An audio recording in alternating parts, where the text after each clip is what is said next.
राधे राधे दर्शकों, जय श्री महाकाल, जय महाकाली। मैं आपका अपना एस्ट्रो आचार्य राजा उपाध्याय। तो कैसे हैं मेरे प्यारे साधकों, दर्शकों एवं भक्तों। मैं आपको एक चीज बताने जा रहा हूँ कि एकादशी के दिन अगर आप व्रत उपासना करते हैं तो एकादशी का व्रत सुनना बहुत अहम होता है। अभी दौड़ भाग जिंदगी के अंदर लोगों के पास समय पर्याप्त मात्रा में नहीं मिलता। हमारे पास भी समय का बहुत ज्यादा अभाव रहता है। तो कभी कभी तो हम ये भी सोचते हैं कि कभी 24 घंटे से ज्यादा परमात्मा बना था, लेकिन ऐसा नहीं होता है। जो प्रकृति के नियम है, जो प्रकृति है वही है, अस्तित्व में है वही प्रकृति है। बस आप इतना समझ जाइए इस चीज में। तो हमारा आज का टॉपिक है कि कीड़े नगरी। जो कीड़े नगरी की आपने कथा सुनी होगी, जो माता बहनें एकादशी के व्रत करने के बाद इस कथा को सुनती है। आप एक चीज याद रखना कि बहुत सारे क्लाइंट मुझे पूछते हैं कि कथा सुनने के बाद जो चावल होते हैं उसका क्या करना चाहिए। तो उस चावलों को अगर आप जिन कथा की किताब होती है वहां रख दीजिए, या आपके पास कोई अलग से कोई पात्र होता तो उसमें रख दीजिए, क्योंकि वह चावल पैर में नहीं आने चाहिए। नहीं तो उसी चावल को परमात्मा या किसी मंदिर में छोड़ आइए। यह चीजें क्या ऊपर जाके आपको परमात्मा को वापस बतानी पड़ती कि आपने इन चीजों को क्या करा। धर्मराजा आपको सभी चीजें पूछती है, लेकिन पूछते हैं कि वापस अगर आप ऐसी चीजों को दोहराते हैं और आपको उसको बचा के रखते तो आपका वापस पुनर्जन्म होता है उन चीजों को सुरक्षा के लिए। लेकिन तब तक तो हम ये समझ ही नहीं पाते और वापिस उस माया के जाल में वापिस फंस के हमारी जिंदगी वापिस नरक जैसी बन जाती है और दुख ही दुख भोगना पड़ता है। अगर मनुष्य जीवन के बाद एक जन्म आता है, वह ब्राह्मण का जन्म आता है। कितने योनियों के बाद कहते हैं ना श्रेष्ठ ब्राह्मण, लेकिन अभी की ऐसे अस्तित्व में है कि ब्राह्मणों को सब कलंकित कर रहे, ये कर रहे। हमारा टॉपिक ये नहीं है। सबके लिए सद्भावना रखनी चाहिए। एक को देखकर अपने दूसरे की नजरिया भी उसके लिए अच्छे रखने चाहिए, क्योंकि एक जैसा दूसरा तो वैसा नहीं होगा। क्योंकि 5 अंगुलियां हैं और 5 अंगुली का डायरेक्शन अलग अलग है और 5 एक जैसी आकृति के नहीं होते हैं। आप बहुत भली भांति रूप से जानते हैं, मुझे कुछ कहने की जरूरत नहीं है। तो मेरे प्यारे साथ को मैं आपका अपना एस्ट्रो आचार्य राजा उपाध्याय लाया हूँ कीड़े नगरी की एक कहानी। जो कथा है हमारे सनातन धर्म के अनुसार, इस कथा का आचरण एक बूढ़ी माँ से लिया गया है। सर्वप्रथम इसके अंदर बूढ़ी माँ होती है जो श्री कृष्ण जी की असीम भक्ति वाली, असीम प्रेम करने वाली होती है।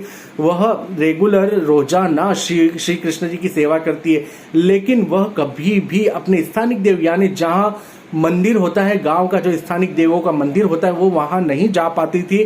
वह घर के अंदर ही देवी देवताओं की पूजा करती थी।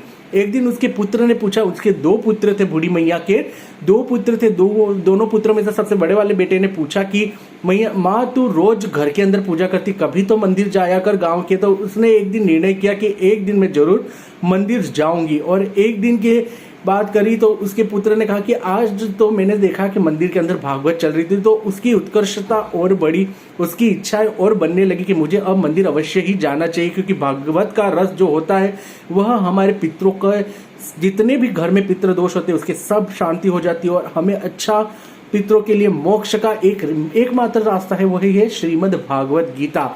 बहुत सम्मानदायक यह कथा होती है, जो आप जानते हैं अच्छी तरीके से, और आप तो सभी चीजों के अंदर पारंगत है। तो इस कथा को एक बार श्रवण जरूर कीजिए श्रीमद् भागवत गीता की, जिससे आपकी सारी चिंताएं दूर हो जाएगी। तो वह बूढ़ी मैया रास्ते में एक बार मंदिर जाने का तो उसने जो निर्णय लिया था वह पूरा हुआ। उस दिन वह घर से बाहर निकली, चलते चलते चलते चलते रास्ते में गई तो श्री कृष्ण जी जो मायावी है, अच्छे अच्छे लोगों की परीक्षाएं ले लेते। आप जानते हैं राजा को रंक और रंक को राजा बना देने वाले मेरे प्रभु श्री कृष्ण गिरधर गोपाल, उनके मन में एक ऐसी इच्छा हुई। मैं कहता हूं ना कि हर बार भगवान अपनी परीक्षा पे परीक्षा लेता है। वह देखता है कि सुख के समय कितने दिन आप याद करते हो और दुख के समय कितने दिन। अगर आपके जीवन के अंदर अगर आप पाप करते जाते हो तो आपके क्या पाप बढ़ते हैं, तो आपकी इच्छाएं मरने लगती है। आपकी जो महत्वाकांक्षा है वो कभी पूरी नहीं होती। जितने पाप करोगे उतनी इच्छाएं मरती जाएगी और आपके जीवन में संकट आता जाएगा। लेकिन जैसे ही आपके पुण्य में वृद्धि होगी तो आपके क्या धन में भी वृद्धि होने लग जाएगी। जिन देखते हैं हम किसी जातकों की कुंडली के अनुसार भी देखते हैं और किसी जातकों के कर्म के अनुसार भी यह प्रभाव मिलता है कि वह बालक कुछ भी नहीं करता, वह इंसान कुछ भी नहीं करता, तो भी बेटे बेटे धन लक्ष्मी उसके हाथ में योग बनाती, क्योंकि उसका कर्म प्रबल होगा। अगर आपके पाप बढ़ते जाएंगे तो आपकी इच्छाएं मर जाएगी और पुण्य बढ़ते जाएंगी तो हर इच्छाएं आपकी पूरी हो जाएगी। कहते हैं कि संक्षिप्त दान धर्म और कर्म कुछ न कुछ आपको करते रहना जरूरी होता है जीवन में। झूठ बोलोगे तो जीवन के अंदर से आयु का घटावा होगा। यह पाप नहीं लगता, लेकिन आयु आपकी घटती चली जाएगी। यह एक उद्देश्य है। श्री कृष्ण जी कहते हैं मैं ही संसार हूँ, मैं ही कण कण में हूँ और मैं ही सर्वत्र जगह हूँ, मैं ही साम वेद हूँ, मैं ही सभी जगह मैं ही हूँ। श्री कृष्ण जी ऐसा बोलते हैं। लेकिन जब उस मैया के सामने श्री कृष्ण जी ने ब्राह्मण का वेश धरा तब उनके मन में इच्छा हुई कि मैं उस बूढ़ी मैया की परीक्षा लूं।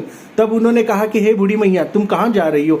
तो बूढ़ी मैया बोली कि मैं ब्राह्मण जी मैं जा रही हूँ मंदिर और आज वहाँ भागवत का रस पान करने जा रही हूँ। तो उन्होंने कहा श्री कृष्ण जी आपको पता है श्री कृष्ण जी से ज़्यादा मायावी तो कोई नहीं है इस धरती के ऊपर, क्योंकि उनकी माया जिस पे पड़ी तो समझ जाइए मन चंचलित हो जाएगा, दिमाग घूम जाएगा और परीक्षाएं शुरू हो जाएगी। और वही है जो हमारा हाथ पकड़ के हमें भव सागर से बाहर निकालेंगे। तो श्री कृष्ण जी ने कहा कि मैं तुझे सोने की ईंट देता हूँ बूढ़ी मैया, तुम घर वापस लौट जा।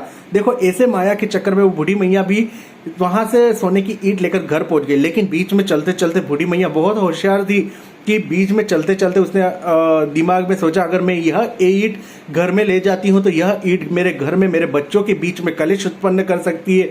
इस ईंट को पाने के लिए मेरी बहुएं झगड़ा कर सकती है, घर में कलेश आ सकता है, सुख शांति मेरी चली जाएगी। तो उस बूढ़ी मैया ने क्या करा, घर के एक कोने में जाके खड्डा खोदा और उस गड्ढे के अंदर उस ईंट को दबा दिया।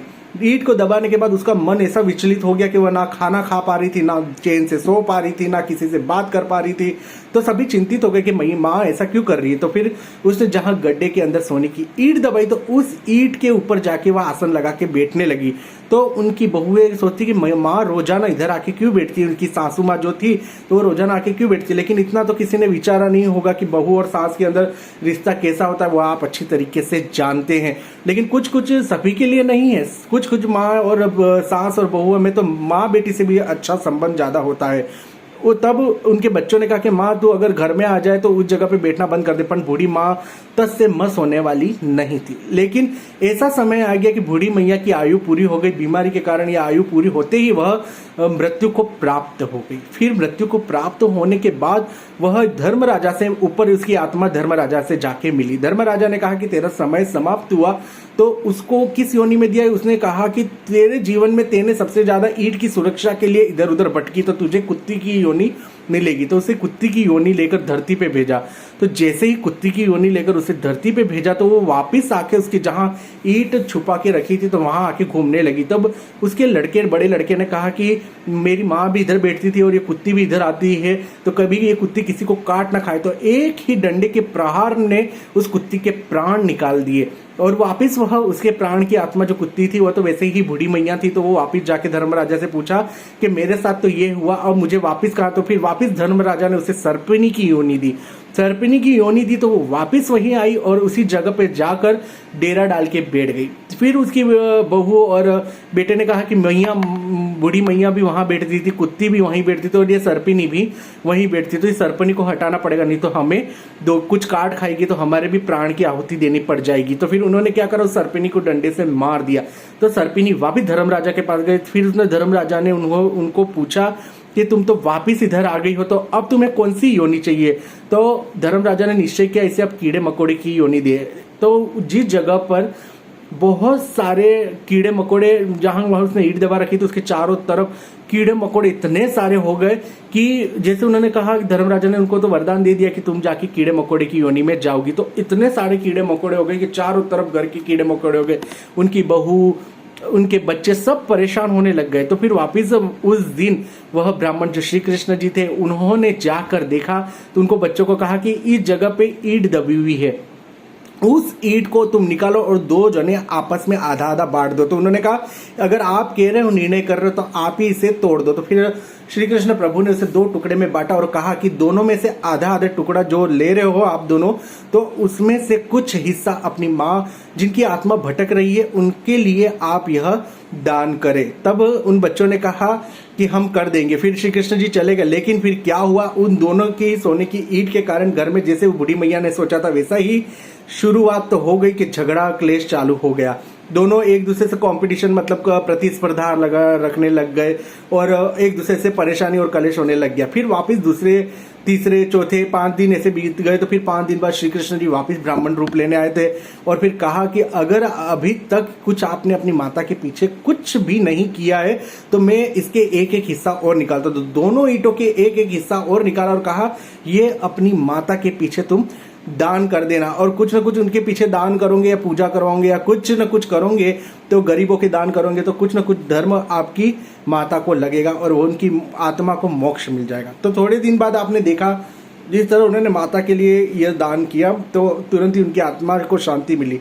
और जहाँ वो मकोड़े और कीड़ी थी, जो छोटी छोटी चींटियाँ थी, कीड़े मकोड़े थे, तो वहाँ उनको कहा श्री कृष्ण जी ने वहाँ तुम आटा और शक्कर दोनों मिक्स करके, दोनों को इकट्ठा करके वहाँ कीड़े और मकोड़ों को डालिए, जिससे आपके जो भी कोई पितृ योनि में भटका हुआ हो, जो आपके घर में पितृ दोष हो रहा हो या कोई काम रुका हुआ हो, या अगर आपके मैं कह रहा हूँ पिछले जन्म के भी जो आपके कर्म है वो भी इस जन्म में भुगतमान करने पड़ते हैं।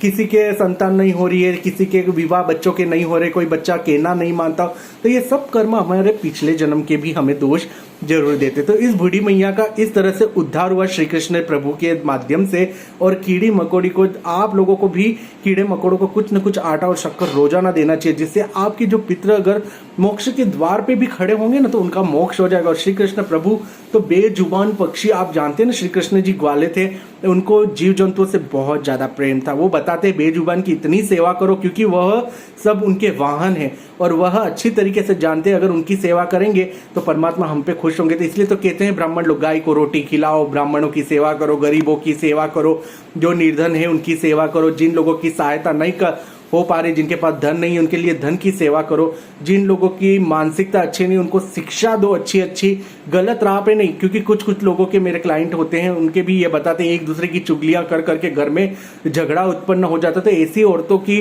निंदा, अभी तो औरतें का ही, वहाँ औरतों का ही जरूरी बात नहीं हो रही, यहाँ पर आदमी लोग भी ऐसे हैं जो एक बात दूसरी जगह पे जाके कर देते हैं। ऐसे व्यवहार को आप त्याग दीजिए और कर्म को बढ़ाने के लिए हमेशा सच बोलिए। झूठ बोलोगे तो आपके जीवन में पाप ही पाप और बहुत सारे संकट आने लगेंगे, लेकिन सच बोलोगे तो आपके पितृ भी आप पे खुश होंगे और आपकी मनोकामनाएं पूरी करेंगे। कैसी लगी ये वीडियो मुझे जरूर बताना और चैनल को लाइक शेयर और सब्सक्राइब जरूर कीजिए। ये कथा अगर आप 10 जनों को शेयर करेंगे तो आपकी भी सर्व मनोकामना पूरी होगी। जय श्री महाकाल।